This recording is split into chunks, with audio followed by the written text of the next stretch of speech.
ముందుగా అందరికీ తెలంగాణ భాష దినోత్సవ శుభాకాంక్షలు. ఇంతకీ నన్ను గుర్తుపట్టిండ్రా? నేను మీ తెలంగాణ తల్లిని. నా ఒడిలోనే వీరత్వాన్ని నూరిపోసిన యాదిగున్నదా మీకు? నా తెలంగాణ కోటి రతనాల వీణ. ఇంగో ఇయాల నేను మీ ముందుకు వచ్చిన కొన్ని ముచ్చట్లు తెచ్చిన ఇంటారుల 1900 సంవత్సరం నుండి 4 దశాబ్దాలుగా మస్తు గోసపడ్డ బిడ్డ. అప్పట్లో నైజాం సర్కారు స్కూళ్ళన్నీ ఉర్దూ మీడియంలోనే ఉండాలా, తెలుగులో ఉండద్దు అనబట్టే.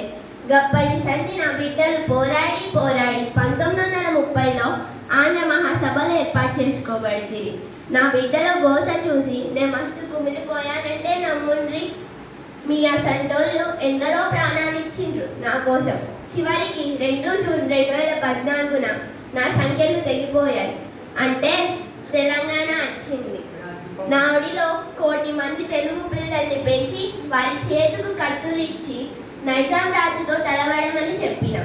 నా గడ్డ మీద గడ్డిపోచ కూడా కత్తెత్తి ఎదిరించింది. విప్లవం వీరత్వం నిండిన గడ్డ నాది.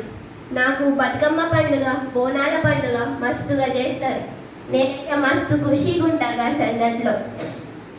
కానీ నాకు ఇప్పుడు ఒకటే రంది పట్టుకుంది బిడ్డ. చెప్పాలనా? మరి ఇంటారా? మీ అసంటోళ్ళు తెలుగు రాయడం చదవడం అస్సలు గద్దులు. గదేంది బిడ్డ, ఇంట్లో గెలిచి రచ్చ గెలవనట్టు ఆడలేక మధ్యలో గరువని ఏవో కొంటె సాకులు చెప్తుండ్రు.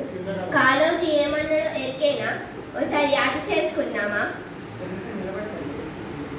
ఏ భాష రానిది ఏమి వేషమురా, అన్య భాషలు నేర్చి ఆంధ్రమ్ము రాదంటూ సకిలించు ఆంధ్రుడా చావవెందుకురా. అంటే తెలంగాణలో పుట్టి తెలుగు రాదంటే చావవెందుకురా అని కాలోజీ ప్రశ్నిస్తున్నాడు.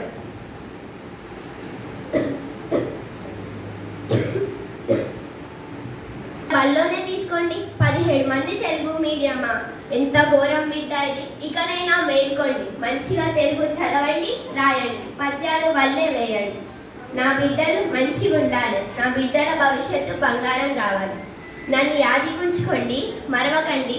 పోయొస్తామని. Bye bye.